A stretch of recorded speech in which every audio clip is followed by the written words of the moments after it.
പൊതുജനത്തെ സംബന്ധിച്ചിടത്തോളം ഈ electoral bond വഴി ഉണ്ടായ നഷ്ടം അത് ഭീകരമല്ലേ? നഷ്ടം എന്ന് പറയുന്നത് ടാക്സിൻ്റെ ഇനത്തിൽ മാത്രമല്ല, നമ്മുടെ പബ്ലിക് റിസോഴ്സാണ് കൊടുക്കുന്നത്. ഇപ്പോൾ ടണൽ നിർമ്മിക്കുന്ന പബ്ലിക് റിസോഴ്സ്, പലതരത്തിലുള്ള പബ്ലിക് റിസോഴ്സ് അതിൻ്റെ അകത്തുണ്ട്.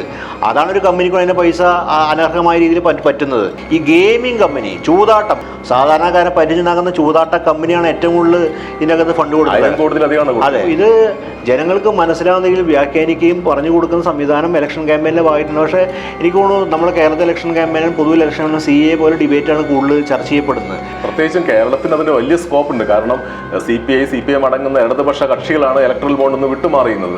എങ്കിലും അത് സംഭവിക്കുന്നില്ല എന്നുള്ളത് വലിയൊരു പൊളിറ്റിക്കൽ ഫണ്ടിങ് ലെജിറ്റിമൈസ് ചെയ്യുന്ന വഴി അതിൽ ഡെമോക്രസി ഇല്ലെജിറ്റിമേറ്റ് ആയി മാറുന്ന ഒരു അവസ്ഥ എന്ന് പറയുന്നത് നമ്മളെ സംബന്ധിച്ചിടത്തോളം അത് ദീർഘകാല പ്രത്യേകത സൃഷ്ടിക്കുന്നതാണ്. വലിയ അപകടകരമായ സ്ഥിതിയാണ്. ഇലക്ഷണറിയിൽ ഈ രീതിയിൽ പണം ഉപയോഗിക്കപ്പെടുകയാണെങ്കിൽ ആത്മീയ ജനത്തിന് വലിയ ഗുണം ഉണ്ടാവില്ല.